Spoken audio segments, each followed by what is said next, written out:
मतलब भगवान ने तो जाति बोला। नहीं बनाई गई है, जाति तो अपन केवल आर्य है। जैसे पंजाब में कोई भी जाति का है तो सब पंजाबी है। नहीं, ये जो ब्राह्मण बोलते थे कि नीची जाति के लोग भगवान के मंदिर में नहीं आएंगे, और ये सब तो लोगों ने बनाया था ना। देखो, वेदाचार्य, शास्त्रों का आचार्य जी स्मृति मीमांसा के आचार्य अलग अलग होते हैं जी। ये जो अपने आप को ब्राह्मण कहते हैं, जी ब्राह्मण ही नहीं है ना।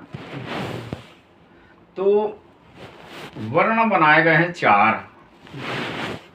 तो वो वर्ण बनाए गए हैं 4, तो कैसी बनाए हैं हमने? जी गुरुदेव। चतुर्वर्णम मया सृष्टम गुण कर्म विभाग सह। जी गुरुदेव। गुण और कर्म के विभाग से ब्राह्मण, वैश्य, क्षत्रिय और शूद्र, ये 4 वर्ण बने हुए हैं। तो ये गुण और कर्म के आधार पे है। ऐसा नहीं कि मैं ऋषि हूं और मेरा पुत्र भी ऋषि हो जाए, नहीं, उसको उतना कर्म करना पड़ेगा। मैं ब्राह्मण हूं, मेरा पुत्र ब्राह्मण हो जाए, ये नहीं होगा, उसको भी उतना कर्म करना पड़ेगा जब वो मतलब कर्म प्रधान है। कर्म प्रधान है। कर्मण्डे विकाधिकारस्ते मां फलेषु कदाचन। कर्म प्रधान विश्व कर राखा, और जो जस करहि सो तस फल चाखा। तो ब्राह्मण धर्म उपदेश देकर सबका कर्तव्य बताते थे।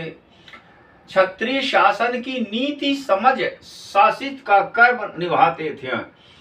वैश्यों पर था व्यापार भार, अधिकार देश का करने को, और शूद्रों का था सेवादि भाव, माने शूद्रों को सेवा करने का भाव बताएगा।